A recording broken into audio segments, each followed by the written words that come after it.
Doctor Ambedkar ने आत्मसम्मान की रक्षा हेतु संपूर्ण दलित वर्ग से संघर्ष का आह्वान किया। डॉक्टर अंबेडकर एक गतिमान विचार की तरह लोगों की निगाह में निरंतर बदलते जा रहे हैं और यही उनके जिंदा होने का सबूत है। उनकी संभावनाएं ही नहीं, उनकी सीमाएं भी स्पष्ट होती जा रही हैं। उनके प्रशंसक भी बदलते जा रहे हैं और उनके आलोचक भी। जिंदगी का कोई ऐसा पहलू नहीं है जिसे डॉक्टर अंबेडकर के विचारों ने छुआ न हो। जिस तरह एक वैज्ञानिक प्रयोगशाला में विभिन्न प्रकार के प्रयोग करके अपने निष्कर्षों का प्रतिपादन करता है, उसी तरह डॉक्टर अंबेडकर ने भारतीय समाज रूपी प्रयोगशाला में अनूठे प्रयोग किए और नए विचारों का प्रतिपादन किया।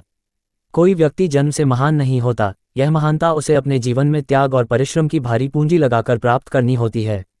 डॉक्टर अंबेडकर के जीवन की कहानी भी कुछ ऐसी ही है। बेहद विपरीत परिस्थितियों में जीवन यात्रा तय करने वाले डॉक्टर अंबेडकर कैसे एक बड़े समाज के मुक्तिदाता के रूप में सामने आते हैं, ये जानना बेहद रोचक है। जीवन डॉक्टर भीमराव रामजी अंबेडकर का जन्म 14 अप्रैल 1891 को इंदौर के पास स्थित महू नामक छावनी कस्बे में महार जाति में हुआ। महार दूसरे अस्पृश्य समुदायों के मुकाबले ज़्यादा साधनहीन थे, मगर वे सामाजिक रूप से ज़्यादा गतिशील थे। बचपन में ही अंबेडकर का सामना अस्पृश्यता रूपी कलंक से हुआ। अंबेडकर के बालमन पर इन बातों का बहुत प्रभाव पड़ा कि आखिर कोई नए इनका बाल क्यों नहीं बनाना चाहता है, आखिर क्यों कोई गाड़ीवान अपनी गाड़ी से ले जाने के लिए उनको तैयार नहीं है, क्यों उन्हें किसी भी कुएं से पानी पीने को नहीं मिल रहा है।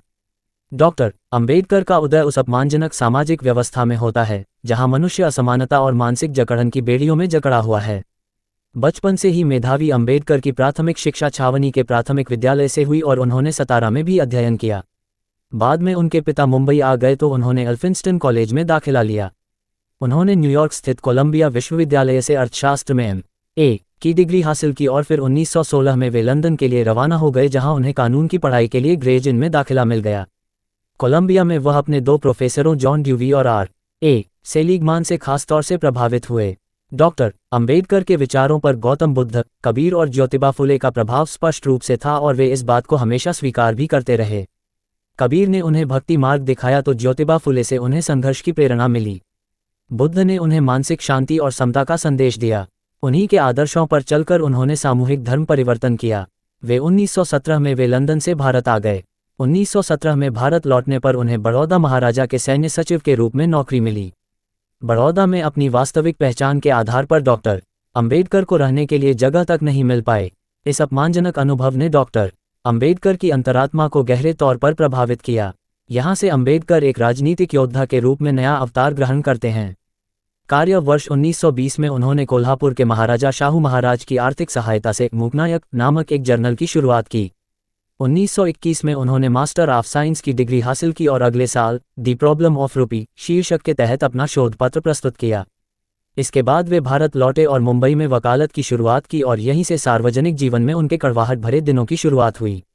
डॉक्टर अंबेडकर के नेतृत्व में छेड़ा गया सामाजिक आंदोलन का सफर बेहद लंबा रहा। जुलाई 1924 में उन्होंने बहिष्कृत हितकारिणी सभा का गठन किया। डॉक्टर अंबेडकर ने आत्मसम्मान की रक्षा हेतु संपूर्ण दलित वर्ग से संघर्ष का आह्वान किया। 20 मार्च 1927 को महार में दलितों का विशाल सम्मेलन हुआ। इसमें लगभग 10,000 प्रतिनिधियों ने भाग लिया। अपने अध्यक्षीय भाषण में डॉक्टर अंबेडकर ने दलित चेतना को जगाने का कार्य किया। उन्होंने ऊंच और नीच के भाव को खत्म करने का आह्वान करते हुए दलितों से अपने पैरों पर खड़ा होने व स्वयं चेतना से स्वाभिमान और स्वादर पैदा करने की बात कही। 29 जून 1928 से डॉक्टर अंबेडकर के नेतृत्व तथा मार्गदर्शन में समता नामक पाक्षिक प्रारंभ हुआ। मई 1930 में डॉक्टर अंबेडकर ने नासिक के कालाराम मंदिर में अछूत प्रवेश का आंदोलन खड़ा किया। डॉक्टर अंबेडकर ने स्वयं इस सत्याग्रह की अगुवाई की। 1930 के दशक में डॉक्टर अंबेडकर ने अंग्रेजों से मांग की कि अस्पृश्यों डॉक्टर अंबेडकर ने अंग्रेजों से मांग की कि अस्पृश्यों को पृथक निर्वाचक मंडल का अधिकार दिया जाए। ब्रिटिश सरकार ने उनकी मांग को आंशिक सहमति दी, लेकिन महात्मा गांधी के अनशन के फलस्वरूप डॉक्टर अंबेडकर को पृथक निर्वाचन मंडल की अपनी मांग छोड़नी पड़ी और 24 सितंबर 1932 को पूना पैक्ट पर उन्होंने हस्ताक्षर किया। 1936 में अंबेडकर ने अपनी पहली राजनीतिक पार्टी इंडिपेंडेंट लेबर पार्टी का गठन किया। 1942 में उन्होंने शेड्यूल्ड कास्ट फेडरेशन के नाम से एक नए संगठन का गठन भी किया। 1942 में डॉक्टर अंबेडकर वायसराय की एग्जीक्यूटिव काउंसिल के सदस्य बने। डॉक्टर अंबेडकर के मार्गदर्शन में एक नई औद्योगिक संस्कृति तथा मजदूरों के हितों की सुरक्षा के अभियान की शुरुआत होती है। अप्रैल 1944 में उन्होंने एक विधेयक प्रस्तुत किया। इसके अनुसार मजदूरों को वेतन सहित अवकाश देने का प्रावधान किया गया था। एक तरह से डॉक्टर अंबेडकर ने ही भारत में मजदूर आंदोलन की नींव रखी। एक नेतृत्वकर्ता के रूप में डॉक्टर अंबेडकर एक उद्देश्य से दूसरे उद्देश्य की ओर बेहद सधे तरीके से कदम बढ़ाते हैं। सबसे पहले उन्होंने अस्पृश्य समाज को सुधारने का प्रयास किया ताकि बहुसंख्यक हिंदू समाज में उन्हें मान्यता मिल सके। 30 के दशक में वे राजनीति में दाखिल होकर प्रतिनिधित्व प्राप्ति की दिशा में प्रयास करते हैं। स्वतंत्रता आंदोलन के दौरान डॉक्टर अंबेडकर वंचित वर्ग के नायक के रूप में राष्ट्रीय परिदृश्य में आते हैं।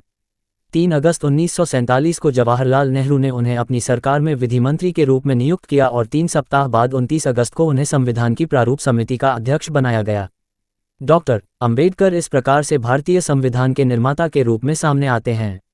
डॉक्टर अंबेडकर ने संविधान में सामाजिक सुधारों से संबंधित विशिष्ट प्रावधान किए जो भारतीय समाज के बदलाव के वाहक बने।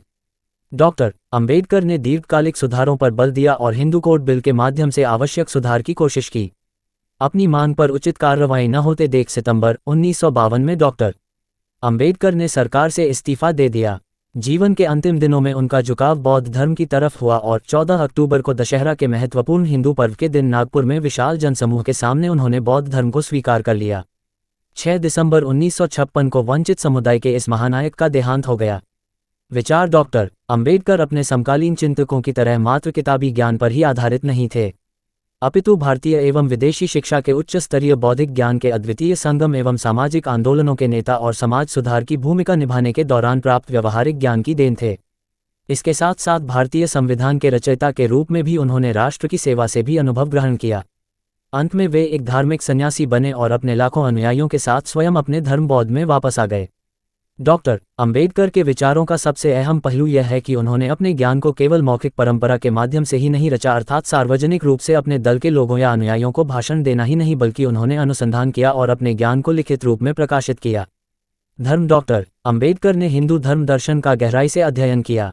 डॉक्टर अंबेडकर ने अपनी पुस्तकों तथा लेखों में हिंदू धर्म का ऐतिहासिक विश्लेषण किया और हिंदू धर्म में व्याप्त कुरीतियों के संदर्भ में साक्ष्य भी प्रस्तुत किया।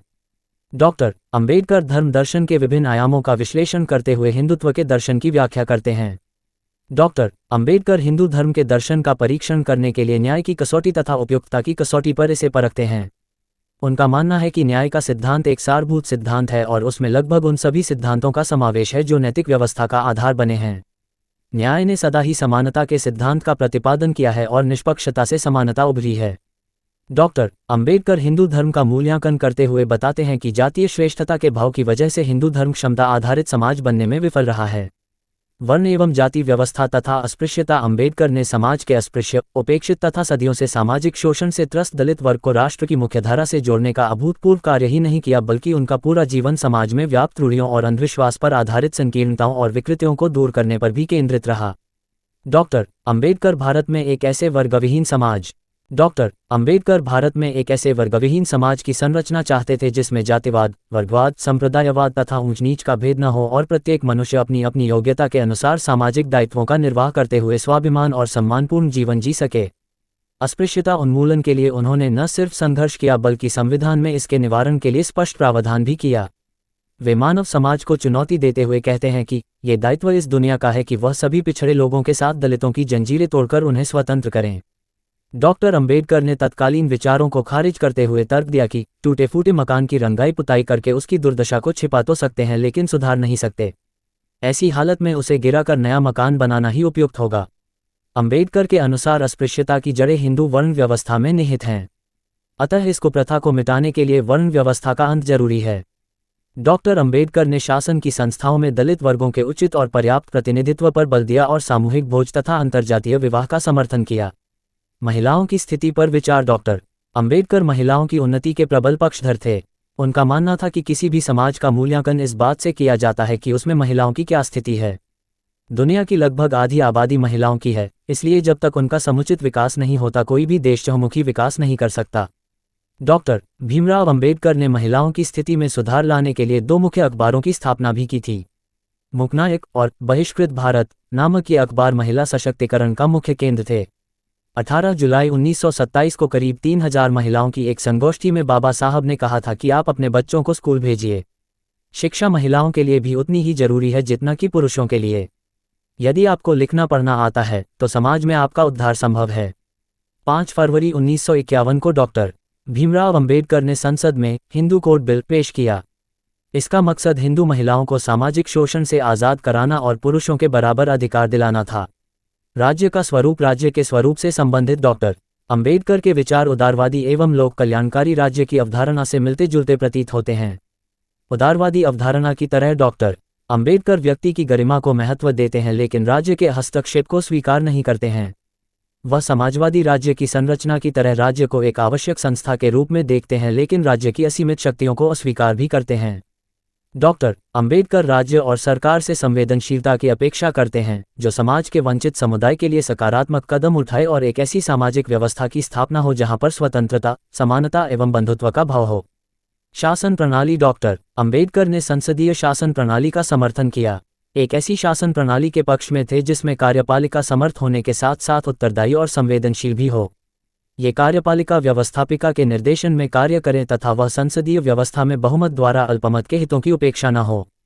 दलीय प्रणाली के संबंध में डॉक्टर अंबेडकर द्विदलीय प्रणाली का समर्थन करते हैं, हालांकि उन्होंने बहुदलीय प्रणाली को भी स्वीकार किया। डॉक्टर अंबेडकर ने तटस्थ प्रशासन का समर्थन किया। उनका मानना था कि प्रशासन की निष्ठा संविधान और कानून के प्रति होनी चाहिए, किसी विशिष्ट या सत्तारूढ़ दल के प्रति नहीं। वह तटस्थता के लिए सिविल सेवाओं को स्थायित्व तथा संवैधानिक संरक्षण देने के पक्षधर थे। लेकिन लालफीताशाही और लूट प्रणाली की उन्होंने आलोचना की। लोकतंत्र। डॉक्टर अंबेडकर लोकतंत्र के न सिर्फ सैद्धांतिक पक्ष बल्कि व्यवहारिक लोकतंत्र की पैरोकारी करते हैं। उनके अनुसार लोकतंत्र की जड़ें समाज में मनुष्य के आपसी संबंधों में ढूंढी जा सकती हैं। उनका मानना था कि भारतीय समाज में व्याप्त निरक्षरता, निर्धनता एवं जातिगत भेदभाव लोकतंत्र के लिए खतरे हैं। शासन प्रणाली के स्तर पर उन्होंने संसदीय लोकतंत्र को अपनाने पर जोर दिया। वे सिर्फ राजनीतिक जीवन में लोकतंत्र का समर्थन ही नहीं करते थे, बल्कि उनका मानना था कि जब तक सामाजिक और आर्थिक जीवन में लोकतंत्र नहीं आता है तब तक लोकतंत्र की संकल्पना को साकार नहीं किया जा सकता है। राष्ट्रभाषा। डॉक्टर अंबेडकर क्षेत्रीय भाषाओं और बोलियों के विकास के पक्षधर थे, लेकिन उन्होंने राष्ट्रभाषा के रूप में हिंदी को ही प्रतिस्थापित करने पर ज़्यादा जोर दिया। उनका मानना था कि हिंदी ही एक ऐसी भाषा है जो संपूर्ण राष्ट्र को एकता के सूत्र में बांध सकती है। वे भाषाई आधार पर प्रांतों के गठन के पक्षधर नहीं थे। वह भाषावाद को सांप्रदायिकता का ही दूसरा रूप मानते थे। राष्ट्रवाद। वर्तमान में राष्ट्रवाद की विचारधारा वैश्विक स्तर पर लोकप्रिय है, जिसमें संकीर्णताएं और संप्रदायवाद भी शामिल हैं। डॉक्टर अंबेडकर के लिए राष्ट्रवाद का अर्थ संप्रदायवाद नहीं था। डॉक्टर अंबेडकर राष्ट्र शब्द का प्रयोग उस संदर्भ में करना पसंद करते थे जिसके अंतर्गत इसका आशय राज्य से होकर समाज तक जाता हो। वे राष्ट्रवाद को मानव जीवन में एक वास्तविक शक्ति के रूप में स्वीकार करते थे। निष्कर्ष। अंबेडकर के लेखन ने उन्हें एक अंतर्राष्ट्रीय शख्सियत में बदलने में महत्वपूर्ण भूमिका निभाई।